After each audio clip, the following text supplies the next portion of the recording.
The night was merciless, the kind of winter evening that swallowed even the sound of footsteps. Snow fell thick and slow, blanketing the city streets in a silence that only made loneliness louder. In that endless white expanse walked a young girl named Lena, her thin frame shivering beneath a tattered coat that had lost its warmth long ago. She pressed her arms close to her chest, trying to trap whatever little heat her body could offer. Her shoes, soaked through with melted snow, made soft, painful squelches with every step. She hadn't eaten properly in 2 days. The bakery on 5th Street had thrown her out when she'd asked for leftover bread. The shelter she'd gone to was already full. Each door she'd knocked on brought the same rejection. People too afraid, too proud, or too indifferent to open their warmth to a stranger. Lena had learned long ago that being invisible was safer than being pitied. But tonight, invisibility meant death. Her breath fogged in the air as she trudged through a quiet, wealthy neighborhood on the edge of town. Grand houses stood behind iron gates, glowing faintly with golden light, scenes of warmth and comfort she could only dream of. She thought of her mother. For a moment, how she used to hum lullabies when the nights got too cold, and swallowed the lump rising in her throat. There was no one left to sing to her now. Just as she was about to give up and curl beside a dumpster, a flicker of movement caught her eye. A doghouse that stood behind a tall gate, next to a sprawling stone mansion. The house itself was grand, with wide windows glowing softly through the storm. But it was the doghouse that drew her. It was sturdy, with a little porch and a wooden roof thick enough to keep out snow through the metal bars. She could see straw inside, dry, clean, and warm. Her heart pounded. She hesitated, staring up at the mansion. Whoever lived there was clearly rich, and rich people didn't take kindly to beggars. But she didn't want charity. She only wanted to survive the night. Taking a shaky breath, she found the intercom by the gate. The cold metal bit at her fingers as she pressed the button. A voice crackled through, deep, older, and stern. "Who's there?" Lena hesitated, her voice barely a whisper. "I'm sorry, sir. I don't mean trouble. I just need a place to sleep. Maybe your doghouse?" Silence followed, the kind of silence that made her wish she'd never spoken. She took a step back, trembling, expecting the man to shout or call security. But instead, the intercom crackled again. "What did you say?" She bit her lip, repeating softly, "Your doghouse." "Sir, I won't steal. I won't touch anything. I just need to get out of the cold." For a moment, she thought she heard the faint sound of someone breathing on the other end, slow, deliberate. Then the line went dead. Lena's heart sank. She turned away, preparing to move on, when the gate suddenly clicked open. The mechanical hum startled her. Slowly, she pushed it and stepped through, uncertain if this was a mistake or a miracle. From the mansion's doorway, a tall figure appeared. Alexander Reed, though she didn't know his name, yet his long coat billowed in the wind, his face half hidden in shadow. The golden porch light framed him like a ghost from another world. For a moment, they just stared at each other, the rich man and the frozen girl. Then, in a voice quiet but steady, she said again, "Please, sir, may I sleep in your doghouse?" Something in her words, the humility, the quiet desperation, reached a place in him that had long been frozen. Too, without a word, he turned and gestured for her to follow, and for the first time in months, Lena felt a door open, not just to warmth, but to something far greater than she could have imagined. When Lena stepped through the heavy iron gate and into the grand courtyard, the air itself seemed to change. The soft crunch of snow beneath her feet echoed in the silence between them. Her, a trembling stranger. Him, a man carved from solitude. Alexander Reed was not a man who welcomed guests, much less beggars, yet something in the girl's voice, so fragile and sincere, had pierced the fortress he'd built around his heart. The mansion loomed behind him like a relic from another life, large, Elegant and painfully empty, its windows glowed with the warmth of the fire. But the rooms beyond were silent. He had lived there alone for nearly a decade, his only company the occasional servant who came during the day, and the loyal golden retriever who now stood beside him, tail wagging softly as he sniffed. The newcomer Lena stopped a few steps away. Afraid to come closer, her wide eyes darted between the man and the dog, and then toward the doghouse she had asked for. Please, sir, she whispered again, her breath fogging in the cold. I don't want to be a bother just till morning. Alexander studied her. Her face was pale from hunger. Her lips blue, her hair tangled beneath a faded scarf. She looked barely 20. But her eyes carried the exhaustion of someone who had lived 3 lifetimes too many. He could have told her to leave. He could have handed her a few bills and shut the gate. That was what he had done countless times before, charity from a distance, kindness without connection. But tonight, for reasons he couldn't explain, something inside him refused that easy path. You'll freeze to death out here, he said at last. His voice was low, rough with disuse. Come inside. Lena froze, uncertain if she'd heard correctly. Inside? Sir, I can't. I'm dirty, and I'll spoil your floors. His lips twitched, not quite a smile. But close. Floors can be cleaned. People can't be replaced. That simple truth broke her composure. She nodded mutely, tears stinging her eyes as she followed him up the steps inside. The mansion was a world she had only ever seen through windows, high ceilings, chandeliers that shimmered like frost, and a fireplace so large she could have stood inside it. The warmth hit her all at once, and her body almost gave out in relief. Alexander motioned for her to sit by the fire while he disappeared into the kitchen. The golden retriever lay beside her, resting his head on her torn sleeve as if sensing her fear for the first time in months. She felt safe enough to close her eyes when Alexander returned. He carried a tray, soup, bread, and tea. He placed it on the table and watched as she stared at it. Unsure if she was dreaming. Eat, he said simply. She didn't hesitate after that.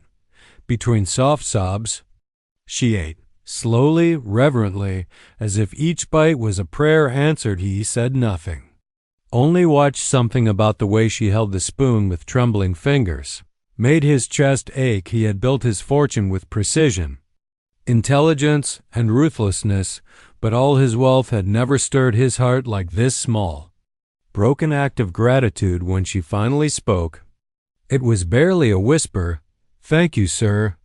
I didn't think anyone would open their door. He looked into the fire, his eyes distant. Most don't, he admitted. I used to be one of them. That night, after showing her to a small guest room, freshly made, though long unused, Alexander lingered at the doorway as she lay down. She turned to him with a faint smile. I'll leave by morning, sir, I promise. But as he looked at her, wrapped in the blanket with the firelight touching her face, he knew she wouldn't, not because she intended to stay, but because fate had already decided she must. When he turned out the light and closed the door, Alexander Reed, the man the world called heartless, felt something stir inside him for the first time in years. Didn't yet know that letting her in that night wouldn't just save her life, it would save his own. The following morning dawned pale and cold, sunlight spilling weakly across the frost-glazed windows of Alexander Reed's mansion. Inside, the fire had burned low, but the warmth still lingered, a quiet comfort that belonged more to the soul than to the body. Lena stirred beneath the soft wool blanket, disoriented at first, unsure if the night before had been real.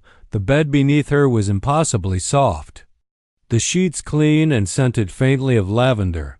It felt like a dream she was afraid to wake from, but the dream cracked when she heard footsteps approaching. She sat up quickly, clutching the blanket to her chest as Alexander appeared in the doorway, his expression unreadable in the morning light. He looked different, less like the stranger who had offered her food and more like the man the town whispered about, the millionaire recluse, the man who trusted no one. "Morning," he said quietly, setting a tray down on the dresser. "Coffee, eggs, toast. You should eat while it's warm." "Thank you," she murmured, voice small. "You've done too much already. I'll go after breakfast." He crossed his arms, studying her. "Go where?" The question froze her. Her lips parted, but no sound came. Where could she go?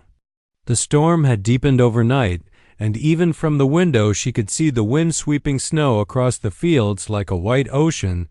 The road had vanished beneath it. "I'll find somewhere," she said at last. Though even she didn't believe the words, Alexander sighed, the sound of a man, already regretting his own compassion. "You're not going anywhere in this weather. You'll stay here until it clears." Lena hesitated, torn between gratitude and fear. The kindness of a man like him didn't make sense to her. She had learned long ago that generosity often came with a price, so she nodded slowly, eyes downcast. "Yes, sir." He gave her a brief look, part pity, part caution, and left the room as the day wore on. The house remained silent except for the faint crackle of the fire and the distant howl of wind. Lena kept mostly to herself, wandering the grand halls with quiet steps. Everything she saw, the ornate paintings, the polished floors, the lonely piano in the corner, spoke of wealth, but also of emptiness still. She couldn't shake the feeling of being watched. She caught glimpses of Alexander occasionally in the library, by the window, always observing, not unkindly, but warily to him. She was still a stranger, one who had appeared on his doorstep without explanation at noon. He joined her in the sitting room, a book in one hand and suspicion in his eyes. "You haven't told me," he said, "where you came from." Her heart jumped. "It doesn't matter. I'm no one." He frowned. "Everyone is someone. What are you running from?" Lena's hands tightened around her teacup. She wanted to tell him the truth, that she had fled a cruel employer who treated her as little more than property, that she had been searching for work in the city when the storm trapped her, but fear kept her silent. She had trusted before, and it had cost her everything. "I'm not running," she said softly, "just trying to survive." Something in her tone disarmed him. Alexander leaned back, the suspicion in his eyes softening, if only slightly. "Fair enough," he said, "but understand, this house is not a charity.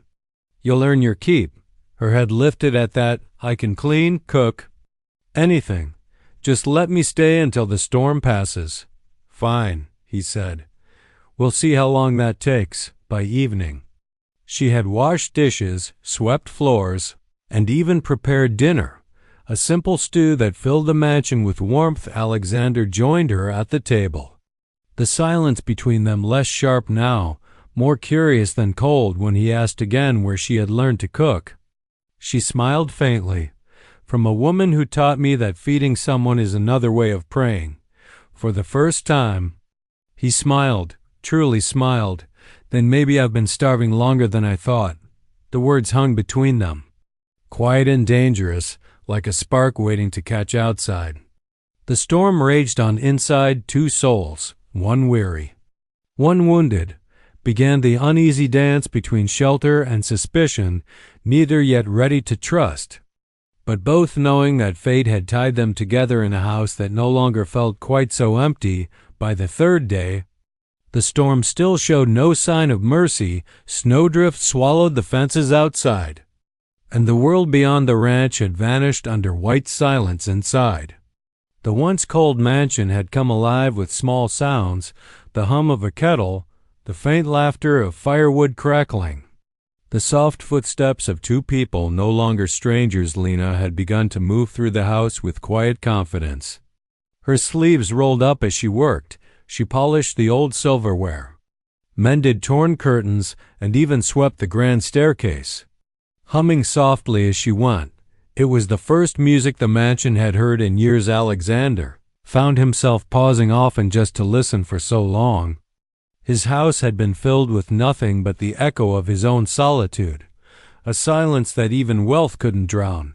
But now, there was warmth that came not from the fireplace, but from her presence. Still, old habits die hard, his heart, guarded by years of disappointment and betrayal, fought to remain detached. He told himself she would leave once the snow melted, that she was just another lost traveler passing through. Yet, as the days stretched on, he caught himself looking forward to her company, to her calm voice, her shy smile, the way her eyes softened when she looked at him with gratitude instead of fear. That evening, as twilight dimmed the world into blue shadow, Alexander joined her in the kitchen. She was stirring a pot of stew, her hair pulled back, the sleeves of her dress dusted with flour. He watched her for a moment before speaking. "You've made this place look alive again," he said quietly. Lena looked up, startled. "I only cleaned what needed it." He smiled faintly. "It's more than that. It feels different." She lowered her gaze, embarrassed by the compliment. Maybe it just needed someone to care for it again. He nodded slowly. Maybe. There was something in the way she said it, not pride, but sadness. He realized then that she wasn't just fixing his home. She was fixing herself too, the simple chores, the rhythm of work, the safety of shelter. They were her way of remembering how to live again. As the night deepened, the wind outside grew fierce, rattling the windows. The lights flickered, and Lena jumped at the sudden howl. Alexander stood, walking over to check the shutters. "It's only the wind," he reassured. "The house has stood through worse." She nodded, trying to smile. "Storms still frighten me. I've spent too many nights out in them." Her voice broke slightly, and in that moment, Alexander saw the truth behind her strength, the exhaustion of someone who had fought too long to survive. Without thinking, he poured her a cup of tea and set it before her. "Not tonight," he said softly. "You're safe here." Their eyes met, a simple exchange, but it carried the weight of trust beginning to bloom. Later that night, he walked the halls alone, stopping outside the door of the guest room where she slept. Through the faint crack of light beneath the door, he could see the shadow of her movement, gentle, steady, alive. He smiled to himself, realizing how strange it felt to care again in his study. He poured himself a glass of brandy and stared out the frosted window. His reflection looked different somehow, less hollow, more human. "She's just a guest," he muttered under his breath, as if to remind himself, but his heart knew better. Lena, in her room, whispered a prayer of her own, not for rescue, but for the quiet miracle that had already begun. The storm outside continued to rage, but inside the mansion, the walls had begun to warm, not from fire or comfort, but from something far rarer and infinitely more dangerous: hope. The storm broke at last. What had seemed an endless siege of white fury melted into stillness. The sky opened wide, cold and blue, revealing a world reborn, glittering snowdrifts, sunlit ice, and a quiet that felt both pure and foreboding. For a moment, the ranch seemed like a small paradise, untouched by the world's cruelty. But paradise never lasts on the third day of clear weather. The first knock came, hard and impatient. Alexander was in the barn repairing a broken fence when he heard it. Lena froze in the kitchen, a bowl slipping from her hands and shattering on the floor. The sound echoed like a warning. Two men stood at the door, rough-looking, dressed in city coats caked with slush. Their presence didn't belong in the quiet of the prairie. Alexander's jaw tightened as he approached. "Can I help you?" One of the men tipped his hat, his smile sharp as glass. "Name's Burke. I believe you've got something, or someone, that belongs to me." Behind him, Lena appeared in the doorway, pale as the snow outside. Her breath caught in her throat when she recognized him. Burke's grin widened. "There she is. Thought you could hide from me, sweetheart." Alexander stepped forward, his tone turning cold. "You've made a mistake." Burke laughed. "No mistake. That woman was under contract. Worked for my cousin in the city. She ran off with money that wasn't hers." That's a lie, Lena whispered. Voice trembling, Alexander turned to her. Confusion flashing in his eyes, but only for a moment. The fear in her face told him everything. Burke shrugged. Don't matter if she stole or not. She's property until her debt's paid now. If you don't mind, I'll be taking her back. Alexander's hands clenched his instincts, the ones that had made him a cautious, isolated man, urged him to stay out of it. This wasn't his fight. But the thought of letting her walk away with men like that felt wrong in a way he couldn't ignore. She's under my roof, he said evenly, and until she tells me otherwise, she stays. Burke's smile faded. You think your money makes you bulletproof, Reed? We'll be back. He spat in the snow and turned away. His partner following, their horses kicked up frost as they rode off toward town. Lena sank onto the nearest chair, trembling. I didn't steal anything, I swear. I know, Alexander said quietly. She looked up, startled. You believe me? I've seen enough lies to recognize the truth, he replied. You don't have to explain. Tears filled her eyes, a mixture of gratitude and despair. They'll come back, men like him always do. He nodded grimly. Then let them. I won't let anyone drag you back to that life.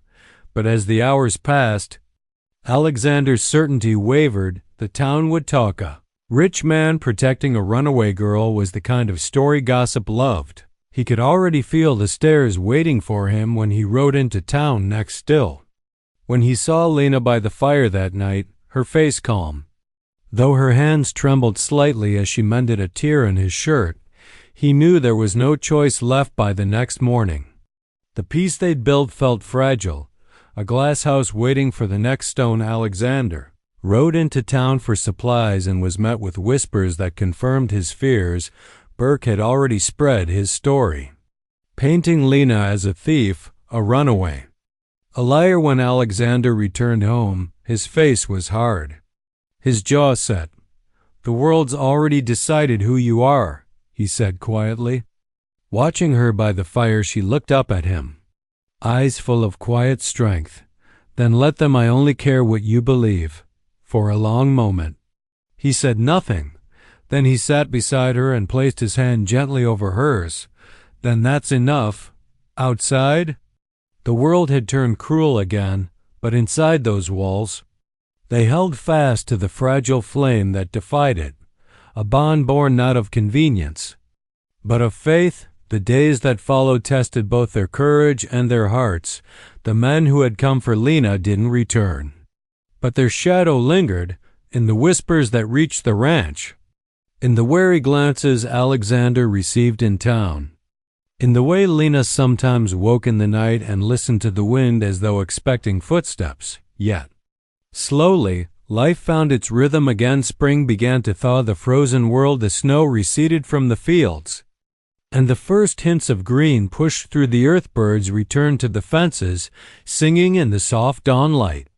And the mansion that had once stood as a monument to solitude began to feel like something else entirely. A home. Lena spent her mornings in the garden, planting new seeds in the soil Alexander had long neglected.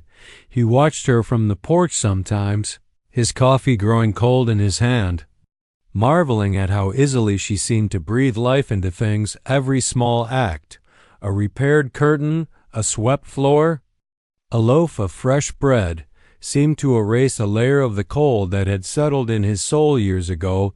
But more than her work, it was her presence that changed everything. She laughed now, quietly, but freely, and her laughter filled the house like sunlight spilling through a window that had been shut too long. One evening, as the sky bled into shades of pink and gold, Lena stood at the fence line, her eyes tracing the distant hills. Alexander joined her, silent for a long time before speaking. You could leave now, he said softly.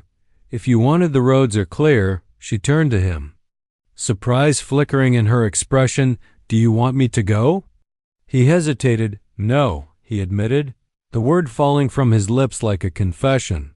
But I don't want you to feel trapped. You deserve your own choice. Lena smiled, a small, warm curve of her lips that held both gratitude and something deeper. I made my choice the night you opened your door, she said. This place saved me. You saved me. He looked down, the wind stirring the brim of his hat. I don't think I saved you. Lena, I think you saved this place and maybe me too, for a moment. The world seemed to still around them. The sun dipped low, painting their shadows long against the field, and in that silence, something unspoken finally settled between them, not born of pity, but of understanding, of shared scars and the healing that only honesty could bring in the weeks that followed. The house transformed completely. The grand, lonely mansion of Alexander Reed became a haven once more. The piano in the corner was no longer silent.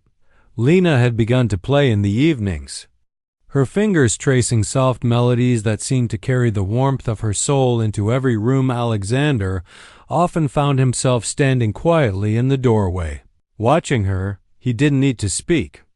Everything he wanted to say was in the way he looked at her, in the tenderness that came from a man who had finally remembered how to feel one night. As rain pattered softly against the windows, Lena turned from the piano and met his gaze. You were right, she said quietly. This house isn't a charity, it's a home. He smiled, walking toward her. It wasn't until you came. She rose, and for the first time, he reached out and took her hand, gently, reverently. As though afraid the moment might shatter outside, the world went on, cruel at times, indifferent at others, but within those walls, the warmth they had built remained not the warmth of fire or fortune, but of two souls who had found in each other the kind of home neither had dared to hope for. And so, in that quiet house on the edge of the prairie, where a beggar girl once sought a doghouse and a lonely millionaire found compassion, love bloomed not from wealth or beauty, but from mercy, the simple, steady miracle that turned shelter into belonging.